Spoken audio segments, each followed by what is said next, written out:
Cobain zikir setiap ba'da subuh sampai sebelum terbit matahari, 40 hari aja. Itu kolbunya bercahaya itu, Pak. Hidupnya akan lebih terasa bermakna. Tapi belum pernah nyoba kan? Nah, itu masalahnya. 40 hari aja. Sayyidina Umar ada masalah 40 hari, 40 hari, 40 hari begitu. Nabi Muhammad sallallahu alaihi wasallam ketika beliau berkhalwat di Gua Hira, beruzlah, itu juga sama 40 hari. Nabi Yunus di perut ikan 40 hari. Nabi Adam sujud 40 hari. Semuanya 40 hari, Pak. Dan kehadirannya Allah terasa dekat. Kenapa sepertiga malam terakhir itu spesial? Karena di saat itu tidak ada gelombang suara dari yang lain.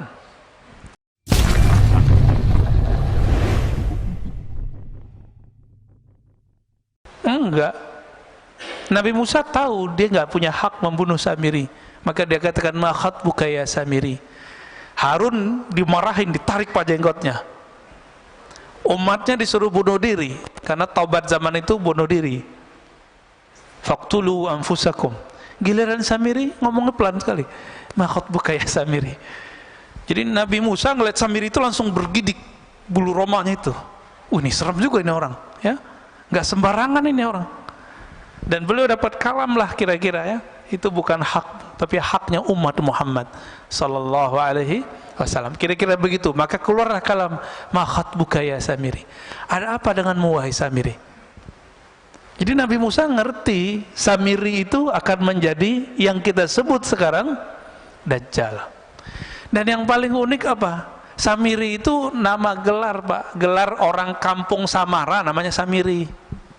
Kayak Batawi, Jawi, Buguri. Kan sekarang lagi trennya ustaz-ustaz nyebut dirinya Al-Batawi, Al-Buguri. Kalau Bintaro apa dong? Al-Bintari. Masih cocok lah ya. Berarti Pak Mirwan Al-Bintari. Gak pakai. Terbirip-birip Samiri lagi ya. Ini nama kecilnya siapa? Nama kecilnya sama dengan Nabi Musa, Musa. Tapi binnya beda. Bin Sam'un. Sam'un inilah yang bersekutu dengan iblis karena istrinya mandul. Dia juga mandul. Orang kalau ditanya mulu kan kesel, Pak. Nggak bisa bikin anak ente gitu ya. Kesel dia ya, bertahun-tahun dibilang mandul. Akhirnya dia kesel, bersekutulah dan dia dapat kalam. Apa kata kalam ini?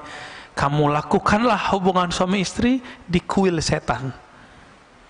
Ada patung-patung di situ. Dia buat kerjaan suami istri di situ. Jadi anak siapa tuh? Anak iblis, anak setan. Nah, ini Pak. Maka nanti yang membunuh, yang gorok Samiri siapa? Yang tidak punya bapak siapa? Nabi Isa. Hanya itu, Pak. Karena dia tahu siapa yang akan bunuh dirinya, maka dia tunggu-tunggu tuh kedatangan Nabi Isa. Dia tahu Nabi Isa bakal datang. Kenapa? Karena iblis itu dulu kan bertahun-tahun ibadah di alam Jabarut, Malakut Jabarut, masuk langit 1, 2, 3, 4, sampai kemudian menjadi petinggi-petinggi malaikat. Makanya ketika disuruh sujud, itu ada iblis nggak di situ? Masih namanya lama, Azazil. Mau nggak dia sujud? Nggak mau. Padahal dia sudah menjadi petinggi malaikat. Cuma golongan jin. Malaikat itu nur, si iblis ini nar, cahaya, api, sama-sama ada kemilaunya. Kalau kita dekat cahaya begini, panas nggak, Pak? Panas nggak ada cahaya begitu? Bedanya sama api gimana? Ada panasnya. Sama-sama terang, tapi yang ini panas, yang ini sejuk. Nah, itu bedanya. Maka setelah muncul Nabi Isa, baru umur 33 Nabi Isa, muridnya baru 12, Pak. Ternyata murid yang ke-12 Yudas Iskariot, seorang yang nyamar. Ternyata itulah si Samiri. Samiri itu jangan dibayangin badannya gede, Pak ya. Dalam hadis itu dikatakan badannya qasirun, pendek, bantet, tapi kekar. Otaknya Masya Allah, cerdasnya. Ya, anaknya Azazil langsung, anaknya iblis langsung. Jadi jika ada anaknya kalangan jin, kalangan iblis di kalangan kita, itulah si Samiri. Tapi Samiri itu waktu kecil yang mengajar dia siapa? Jibril. Nabi Isa yang ngajar waktu kecil siapa? Jibril juga. Oh, jadi ini lumayan pas ini. Tapi Nabi Isa tidak diberi hak oleh Allah membunuh sendiri. Dia harus membunuh nanti bersama wali penutup umat Nabi Muhammad, yaitu Al-Imam Al-Mahdi. Itu sih bedanya ya. Makanya yang membuat skenario pembunuhan Nabiullah Isa, yaitu dia orangnya. Loh, dia masih hidup toh? Iya, masih hidup. Iblis saja masih hidup. Kok bisa? Ya, apa yang susah bagi Allah? Makanya ketika terjadi perdebatan antara pengikut Ibnul Jauzi yang mengatakan Nabi Khidir mati dengan pengikut pengarang kitab ini, jadi imam ini namanya Ibnu Athaillah Sakandari. Imam Ibnu Athaillah mengatakan, wahai penolak hidupnya Nabi Khidir, kalian lupa, bukankah ada makhluk yang bukan nabi, bukan wali, tapi masih Allah panjangkan umurnya hari ini, yaitu iblis, yaitu Samiri. Itu bisa panjang, kenapa ini nggak boleh panjang gitu? Oh, nggak ada dalilnya. Nggak ada dalilnya, ente yang nggak tahu dalilnya, bukan berarti kita nggak tahu dalilnya. Kan dalil banyak, Pak. Dalilnya orang-orang ateis itu dalil empirik, nggak kelihatan, dia nggak percaya. Maka ateis itu nggak cerdas-cerdas amat, karena mereka kecerdasannya baru kecerdasan empirik. Empirik ini indrawi, nggak kelihatan, nggak terdengar, nggak ada. Jadi jangan dikira orang-orang ateis itu pinter-pinter, Pak. Itu justru kebodohan. Ada dalil yang kedua, dalil akli. Saya berpikir, saya percaya, saya menerima, oh kayaknya masuk akal nih, saya percaya. Ini dalil yang kedua, dalil akli. Kalau dalil empirik tadi, ini sekarang sudah masuk ke wilayah agama. Yang empirik tadi, kalau saya nggak lihat dalilnya, saya nggak percaya. Berarti dalil itu mesti ada dalam tulisan buku bagi dia. Nah, maka sekarang banyaklah jamaah-jamaah terkena penyakit ini. Mulai nanya ke ustadznya, bagus ya, mana ustadz dalilnya? Kita kasih dalilnya. Nanya lagi, nomornya mana? Ini mulai terjebak gitu, Pak. Emang nomor semua kita pada nomornya? Coba yang ngaji kitab kuning dulu. Kitab itu kan sama, Pak. Dulu dicetak kuning, sekarang dicetak biru. Ya? Bukan biru, Pak. Dicetaknya sekarang ya putih. Tapi itu sama, itu kitab kuning. Nggak ada, Pak, nomornya dulu. Pernah saya dulu membuka kajian Sahih Bukhari, emang nggak ada nomornya di kitab saya. Kitab jadul darur. Si jamaah ngotot, mana nomornya? Ya, kamu lihat aja sendiri. Nah, ini jebakan empirik kepada orang beragama hari ini. Udah nggak percaya lagi sama kiai, sama ustadz. Nah, ada dalil pengalaman, itu dalil juga. Bapak yang punya pengalaman hidup lebih panjang daripada saya, itu dalil hidupnya lebih banyak daripada saya. Tapi yang bikin kita beda di sisi Allah bukan dalil itu. Yang nomor 4, dalil zauqi, dalil ruhi, dalil qalbi, dalil yang masuk ke kalbu. Coba di Quran cuma dikatakan iza dzukirallah wajilat qulubuhum, disebut nama Allah kalbu bergetar. Kertasnya bergetar enggak? Disebut Pak di Quran surah Al-Anfal ayat 2. Disebut nama Allah, kalbu bergetar, benar? Udah bergetar belum? Disebut nama Allah. Loh kok enggak? Enggak bisa dilihat di sini, Pak. Rasain sendiri. Cicipi nama Allah itu, lalu rasakan getarannya sendiri. Kalau enggak, berarti belum dapat dalilnya. Dalil bahwa nama Allah membuat getaran di kalbu. Nah, yang sudah dapat ini sudah bakat bisa melihat dirinya, bisa melihat kelemahan dirinya, insya Allah ya. Nah, kembali ke yang tadi, Ibnu Taillah mengatakan, engkau dibukakan, dikasyafkan kelemahan dirimu lebih afdol daripada engkau dibukakan alam gaib. Gitu. Ya.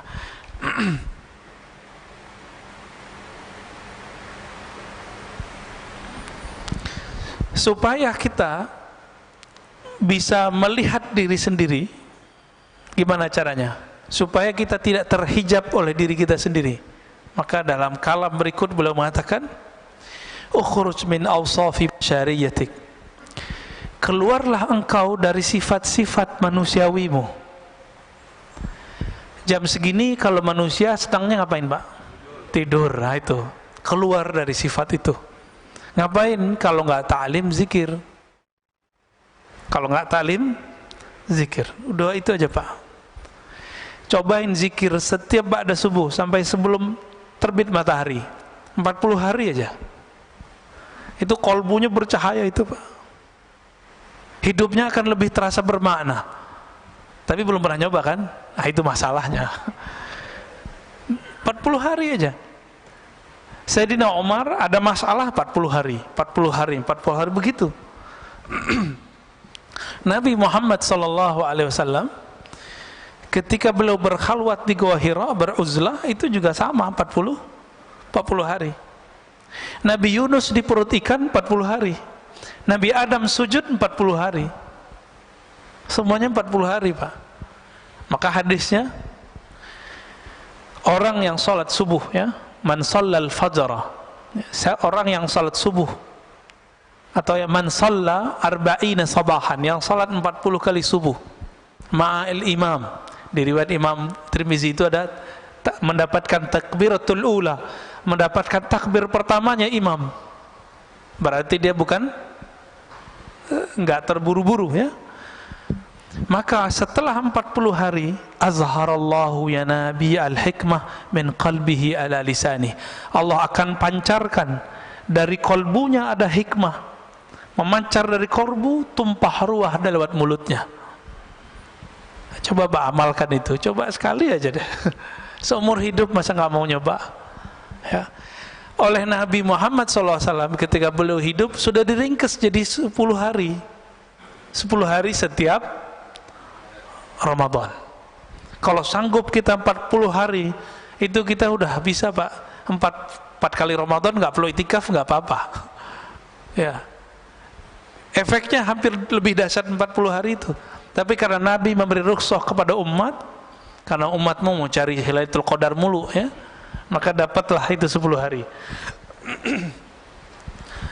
Jadi kata beliau, Ibnu Taillah Sekandari, ukhruj, keluarlah kamu dari sifat manusiamu, malas, ngantukan. Nah, tapi hadir di sini ngantuk aja dapat berkah, ya. Ketiduran dapat berkah insyaallah. Kenapa? Hadisnya sahih riwayat Imam Bukhari. Allah mengatakan Allahumma shalli alaih, ya, malaikat, ya, Allahumma shalli alaih. Setiap kali ada orang duduk di tempat salatnya, maka malaikat berdoa, Allahumma shalli alaih, ya Allah sampaikan salawat kepadanya, rahmati orang ini. Allahumma arhamhu, Allahumma ighfir lahu, ya Allah rahmati dia, ampuni dia. Kita duduk aja, Pak, maka enak tuh, tidur lagi taklim itu enak. Didoain malaikat. Tapi yang bangun lebih enak lagi. Sifat basyariyah apa yang dikatakan di sini? An kulli wasfin mutanaqidin li'ubudiyatik. Semua sifat-sifat yang berlawanan dengan penghambaan diri kepada Allah. Malas, lawannya apa? Rajin ibadah.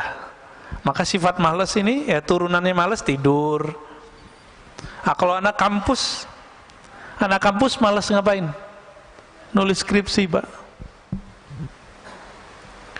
Oh, nggak bisa fokus. Gimana mau fokus? Handphonenya main terus. Ini anak-anak kampus ini, ya, nggak bisa fokus. Kenapa? Karena main game terus, YouTube terus. Akhirnya nggak bisa fokus. Mau S1, S2, S3 sama. Ya, jangan dikira dosen-dosen yang lagi, kan dosen-dosen itu disuruh kuliah sekarang untuk S3. Itu juga kecanduan main handphonenya lebih dahsyat daripada anak S1. pas masuk kelas kayaknya paling bijak gitu ya, ngata-ngatain mahasiswanya biar nulis skripsi, disertasinya nggak beres. Sama aja bohong ya. Tapi lumayan, S1 udah lewat ya, lumayan kan. Supaya apa? Supaya apa kita melawan sifat-sifat yang berlawanan dengan ubudiyah itu? Linida'il haqqi mujiban, supaya kita mampu menjawab panggilan Allah Subhanahu wa ta'ala. Setiap sepertiga malam terakhir itu ada hadis yanzilu Rabbuna, Allah turun. Jangan usah dibayangin Allah turun, karena Allah bukan benda ya. Allah bukan benda, jadi nggak usah dibayangin. Lalu Allah berfirman, adakah yang bertobat, aku akan terima. Adakah yang minta hajatnya, aku akan tunaikan. Adakah yang minta perlindungan, aku akan beri. Jadi nggak usah ke dukun Pak ya. Dukun tertinggi itu ya sepertiga malam terakhir itu, nggak usah jauh-jauh. Cuma karena kita tidak mau mengikuti jalur ini, maka kita menjadi budak selain Allah Subhanahu wa ta'ala. Wa min hadratihi qariba, dan kehadirannya Allah terasa dekat. Kenapa sepertiga malam terakhir itu spesial? Karena di saat itu tidak ada gelombang suara dari yang lain. Orang nggak tertarik Pak mau buka handphone, kecuali yang lagi riya, tahajud yuk. Nah, dalam hatinya tuh terbersit tuh, terbersit. Coba aja cek sendiri ya. Ayo bangun tahajud. Itu setan ngomong Pak, karena setan ada dalam diri kita. Ayo bangunin orang biar kelihatan kalau kamu udah bangun. Terbersit tuh, hati-hati ya. Maka sebelum pasang-pasang status, baca ta'awuz dulu. A'udzubillahi minasyaitonirrajim, aku berlindung dari setan yang terkutuk. Baru Pak bangunin orang, main bangunin aja ya, belum juga sholat, baru bangun doang ya. Nah, ini saya lihat di grup-grup WA lagi ramai itu Pak ya, terutama yang baru-baru gabung, yang reuni-reuni ya, grup-grup macam-macam lah. Nah, setan masuk juga. Setan nggak bisa main WA Pak, tapi bisa main WA kita.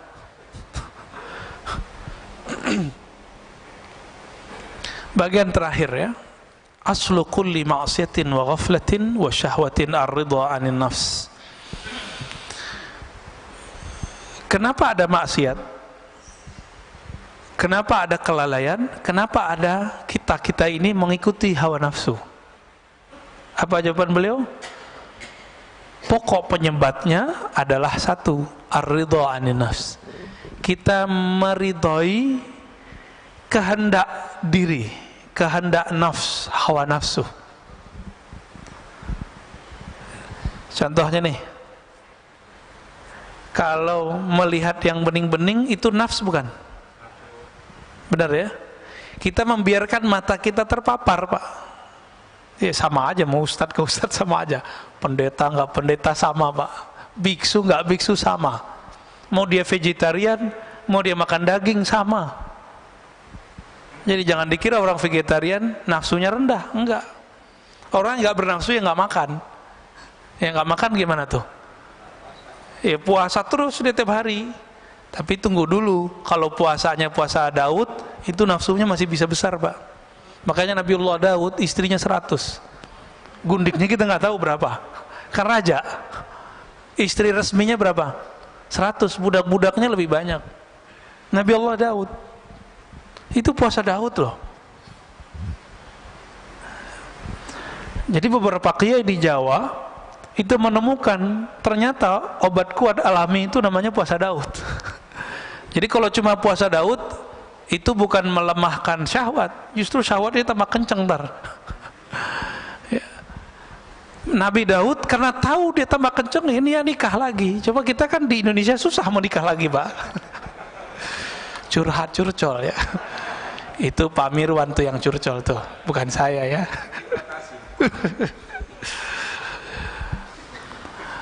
Orang itu pikirnya gini, kalau kiai ya, ustadz kalau nikah lagi kan ustadz suci. Lah ustadz suci dari mana?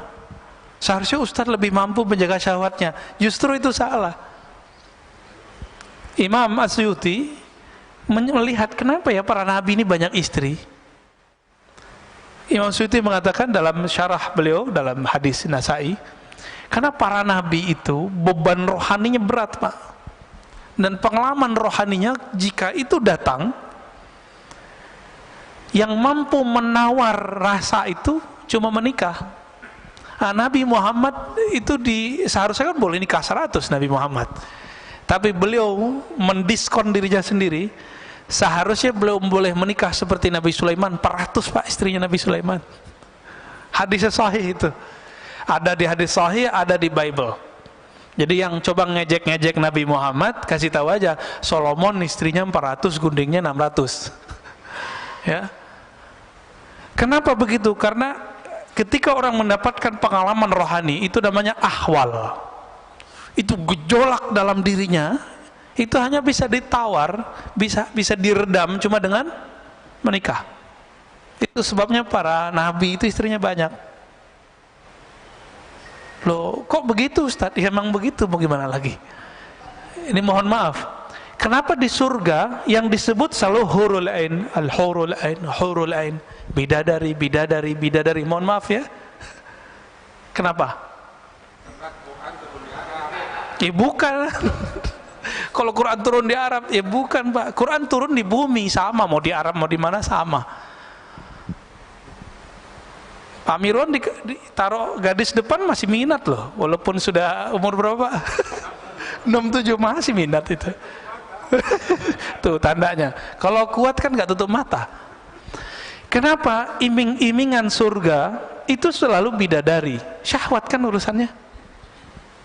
Kenapa ada orang jadi teroris, bunuhin orang, ketika ditanya, ketika dia gagal, dijawab apa? Saya mau menikahi 72 bidadari. Kita cek hadisnya, hadis Imam Tirmizi, hadisnya sahih Pak. 72 urusan, mohon maaf, urusan syahwat doang dia harus bunuh seorang. Waras gitu? Nggak waras Pak.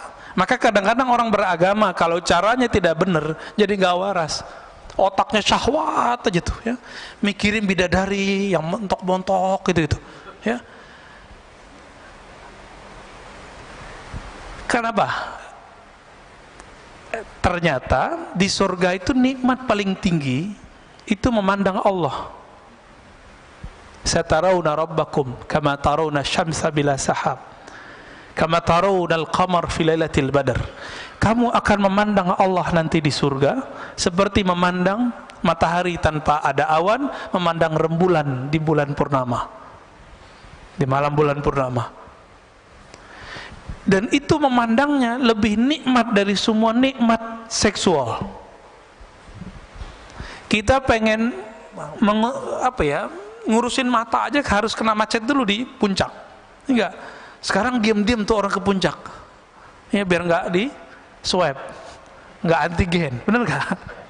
Diam-diam mau ngurusin mata ini doang. Jadi mata ini senang yang indah, dan Allah itu maha indah. Innallaha jamil yuhibbul jamal. Allah itu maha indah.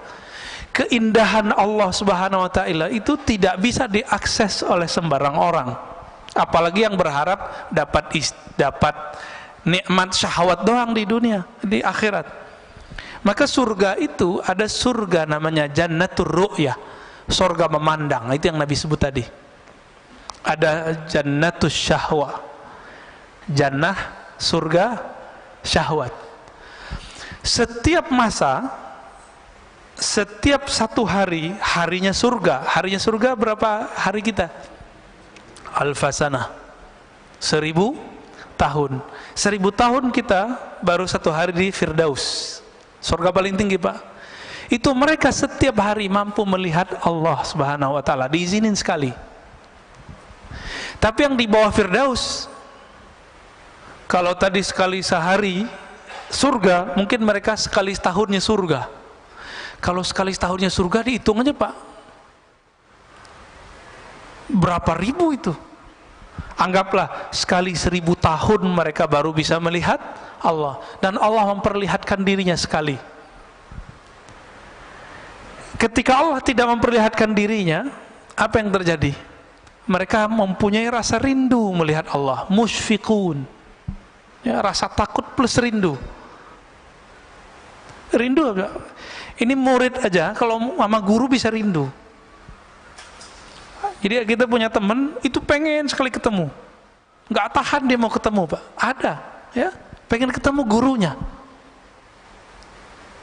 Oh, kadang jauh-jauh dari mana dia datang. Makanya guru-guru kita, kiai-kiai kita itu dia punya pesantren di pelosok, muridnya dari mana-mana. Itu kerendian murid pada guru, apalagi Tuhannya guru. Itu lebih dahsyat Pak. Apa yang bisa menawar itu, yang bisa meredam itu semua gejolak itu? Itu hanya nikmat syahwat. Maka dikasihlah 72 bidadari, itu mah kecil Pak. Terlalu sedikit 72 itu. Ya mungkin ada yang dikasih 1000 ntar ya, kan asik tuh.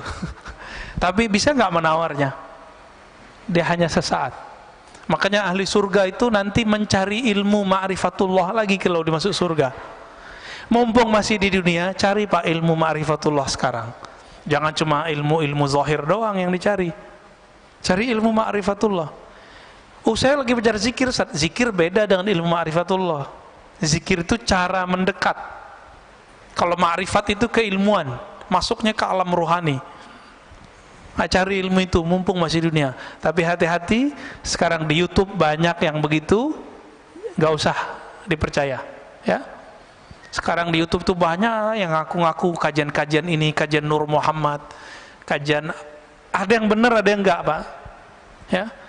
Kajian rasa, ijazah zikir, ini di mana-mana. Ini bulan ini memang saya berkali-kali, karena kita dengar, kita lihat ada orang ngamalin ijazah zikir dalam YouTube, sekarang sudah menjadi gila. Nggak jelas Pak untuk ujungnya kemana. Ya, ada yang udah mati juga ada. Ya, nauzubillah min dzalik. Jadi orang waras lebih enak ya. Zikir kalau nggak ketemu sama gurunya nggak usah diamalin. Saya bisa download Ustaz, ya nggak usah, biarin itu. Harus ketemu gurunya dapat ijazahnya. Kalau nggak usah diamalin. Ya, udah amalin aja yang dulu dapat. Gimana Pak Mirwan? Udah. Kita tutup dengan kalimat setelahnya. Ya. Wa aslu kulli ta'atin wa yaqzatin wa 'iffatin 'adamur ridha minka anha. Adapun ketaatan asalnya bukan pada ridha pada syahwat tadi, tapi kebalikan itu, tidak meridhoi syahwat kita. Jika sepertiga malam terakhir, jangan membiarkan diri tidur. Itu yang dimaksud tidak meridhoi syahwat tidur. Kita makan nih enak, cukup satu kali nambah lah, jangan terus nambah lagi. Nah itu sudah mulai masuk dia itu. Jangan-jangan makannya nggak pakai basmalah ya. Nanti modus, Ustadz kasihan mubazir, nah, itu lain cerita tuh ya. Mubazir kan teman setan, nah, itu lain cerita ntar. Jadi Imam Nu'ta'ilah memberikan oleh-oleh bagi kita supaya kita lebih mengenal diri, sehingga kenal Allah, maka ketahuilah aib diri. Keluarlah dari sifat-sifat manusiawi yang rendah dan kita mengambil jalan rohani yang tinggi. Dan ditutup oleh beliau bahwa ketaatan dimulai dengan tidak meridhoi hawa nafsu, sedangkan kemaksiatan, kelalaian dimulai dari meridhoi hawa nafsu. Semoga Allah membimbing kita ke jalannya. Amin ya rabbal alamin. Ada yang mau didiskusikan Pak? Pasti Pak Mirwan lagi nih. Tafadhal. Bismillah.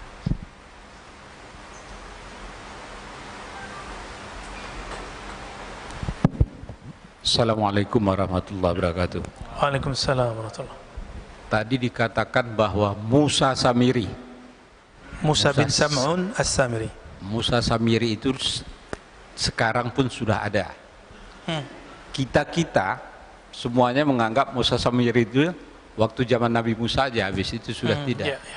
Kalau itu yang terjadi, berarti Dajjal pun demikian. Dajjal pun dari dulu sampai sekarang juga udah ada, bukan kita menunggu Dajjal. Ya, di Indonesia pun banyak Dajjalnya. Ya, nggak usah saya sebutkan satu-satu, nanti rame.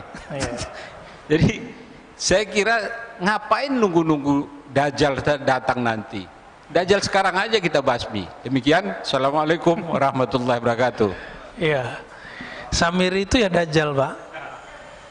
Jadi ada Dajjal yang teri, ada Dajjal yang kubro, yang asli itu Samiri. Sahabat-sahabat Nabi beberapa diizinkan oleh Rasulullah untuk bertemu. Bahkan ada yang dia lagi berlayar terdampar di satu pulau. Itu Tamim Ad-Dari ketemu dengan Dajjal As-Samiri.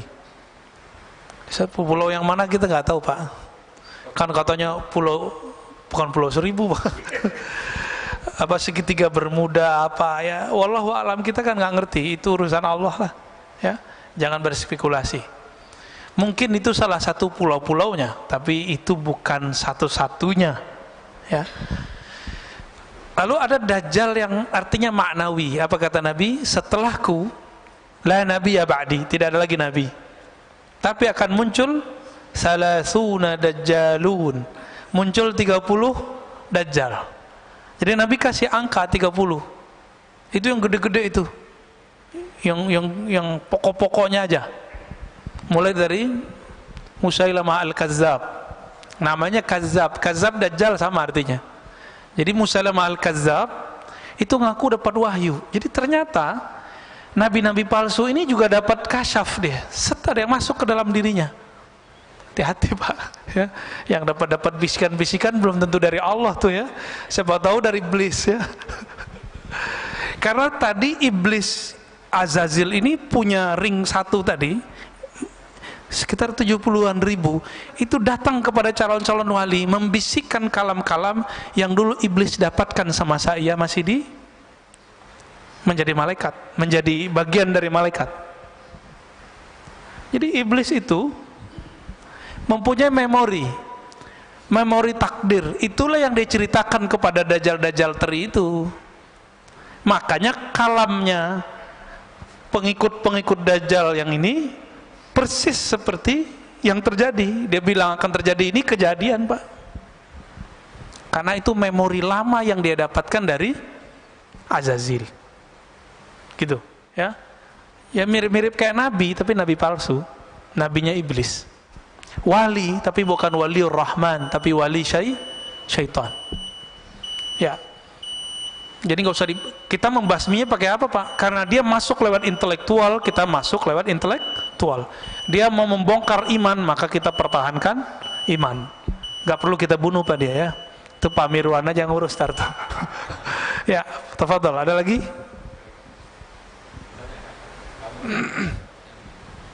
Ya, fadhol. Assalamualaikum Pak Ustadz. Assalamualaikum.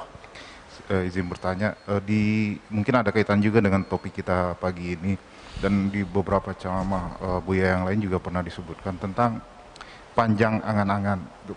Itu apakah mudaratnya buat kita? Kemudian juga apa bedanya dengan cita-cita? Apakah boleh kita memiliki cita-cita seperti pengen punya kebun, punya apa? Punya lain-lain lah gitu, Pak. Mohon penjelasannya, Pak. Makasih. Iya, betul. Ini kolbunya nanya ini, Pak. Kita punya masalah dalam setiap diri kita, mau dia ustadz, jamaah, kiai, santri sama. Apa masalah kita? Tulul amal. Tul artinya panjang, amal. Amal itu bahasa Arab pakai hamzah. Secara harfiah artinya cita-cita. Secara harfiah. Tapi dalam bahasa Indonesia, cita-cita beda dengan angan. Cita-cita itu sifatnya luhur, sedangkan angan-angan sifatnya belum tentu luhur. Luhur tinggi ya, mulia. Kapan angan-angan itu tidak menjadi angan-angan? Kalau dia dikaitkan dengan Allah.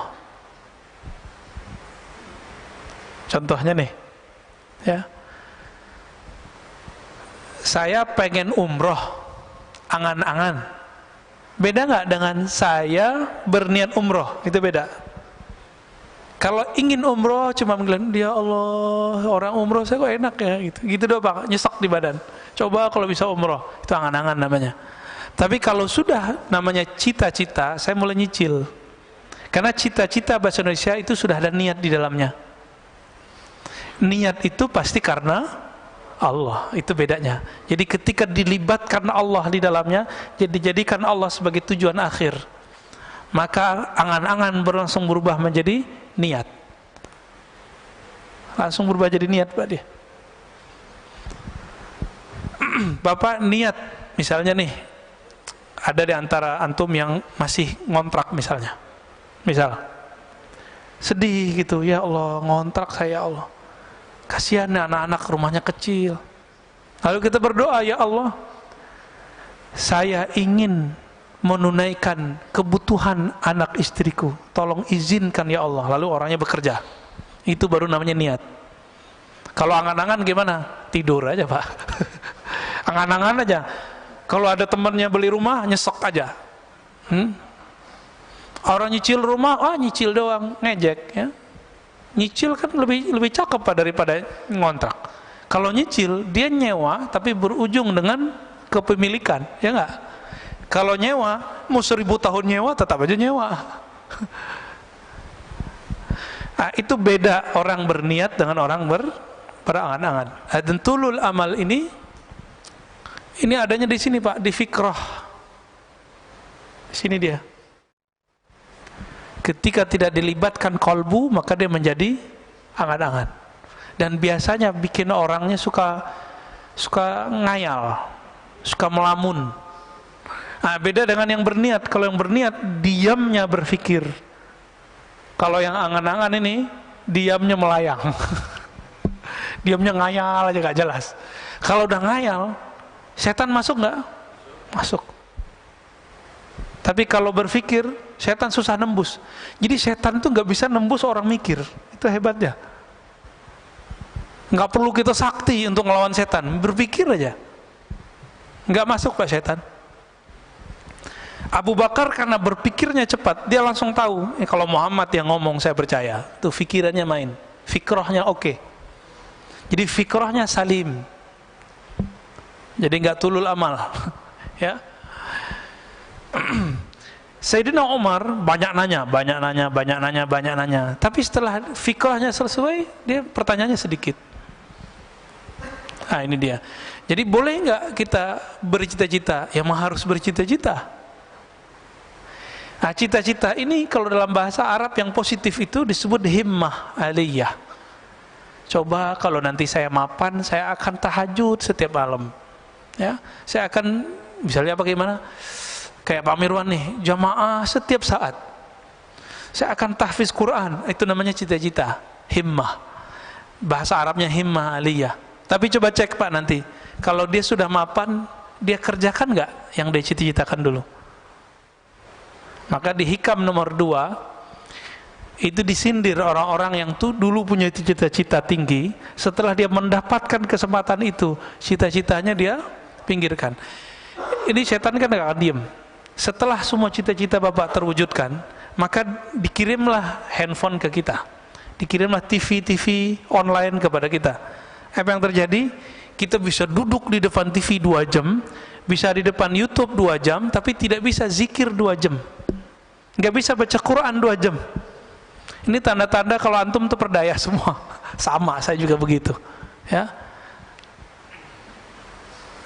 kena semua kita ya. Ya, saya juga kena, Pak.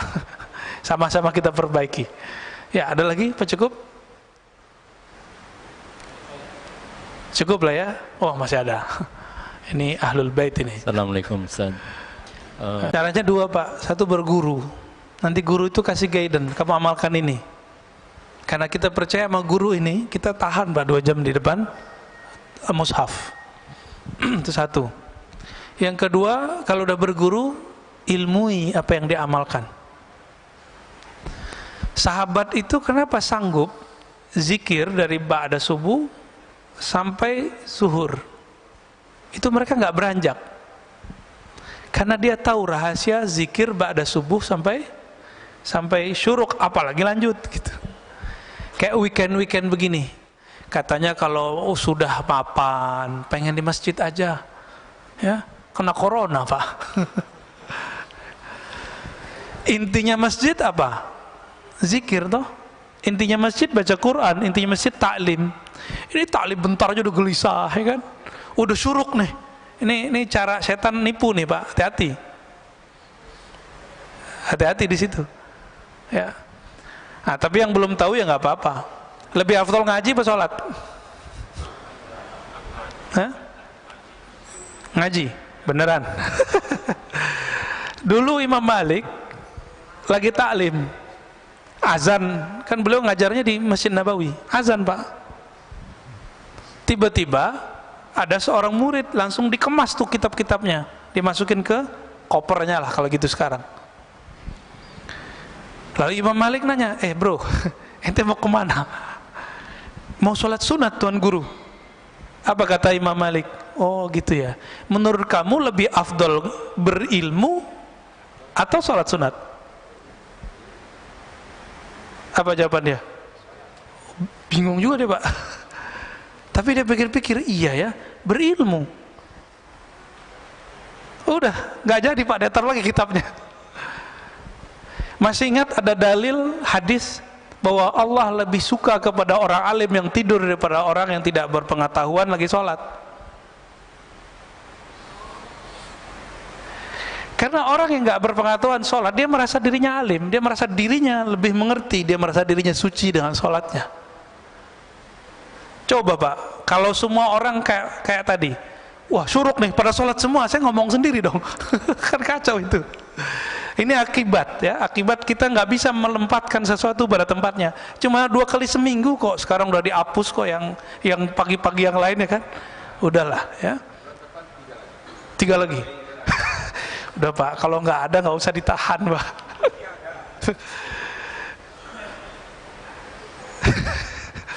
Jadi Bapak saudara Allah, ini mohon maaf kalau ada yang tersinggung ya, silakan tersinggung. Kalau ada taklim, siapapun yang taklim, suka nggak suka, nyaman nggak nyaman, duduk aja. Antum dapat berkahnya lebih afdol dari 100 rakaat sholat kita Pak. Dalilnya ada di Sunan Ibnu Majah, hadisnya hasan. Dan Imam Syafi'i mengatakan begitu juga, aku mempelajari 1 bab ilmu lebih aku sukai daripada sholat 100 rakaat. Kalau di hadis Ibnu Majah 1000 rakaat. Itu sebenarnya angka-angka aja. Kalau wali Allah sholat karena dia sholat dengan ilmu, itu lebih afdal dari 1.000.000 rakaat orang awam. Itu kan angka-angka aja. Maksudnya gimana? Kalau orang berilmu ya Allah pandang kolbunya Pak. Wah, kolbunya mau denger nih. Antum kalau mau dengar orang berarti sudah merendahkan diri kan? Berarti waduh, Allah pandang Pak. Kalau udah nggak mau dengar orang, Allah pandang nggak sholat kita? Nggak dipandang sholat kita. Makanya kalau isya itu ya, kita kalau taklim ba'da maghrib sampai isya, kita lagi ngaji dia langsung sholat Pak masuk. Dia nggak tahu adabnya. Ini kita kasih tahu adabnya. Kalau kita masuk ke satu masjid, orang lagi taklim, cukup istighfar, salawat, duduk. Istighfar minta ampun, ya Allah saya masuk masjidmu tidak sholat. Kenapa? Ilmumu lagi ditebar. Kita minta izin duduk. Duduk langsung. Itu lebih afdol daripada sholat tahiyatul masjid di 100 masjid. Gitu. Jadi benar Pak. Ya. Karena yang Allah pandang selalu kolbu, bukan gerak fisik. Innallaha yanzuru ila qulubikum. Allah pandang kolbumu, bukan fisikmu. Dan Allah lebih senang lagi nanti nih, setelah ini Bapak sholat, wah dapat 2 deh. Udah dapat ilmu, dapat sholatnya. Allah pandang kolbunya, Allah hargai rakaat-rakaatnya. Semoga kita pagi ini diberkahi oleh Allah. Semoga Allah angkat derajat siapapun yang hadir hari ini. Allah pandang kita meskipun kita tidak beramal banyak. Allahumma rfa' darajatana bi'ilmik. Ya Allah angkat qalbu kami, hati kami, ruh kami dengan ilmu mengenal Engkau. Rabbana atina fid dunya hasanah wa fil akhirati hasanah wa qina adzabannar. Berikan kami kebahagiaan di dunia ya Allah dan kebahagiaan memandang-Mu di akhirat ya Allah. Wa sallallahu ala sayyidina Muhammad walhamdulillah rabbil alamin.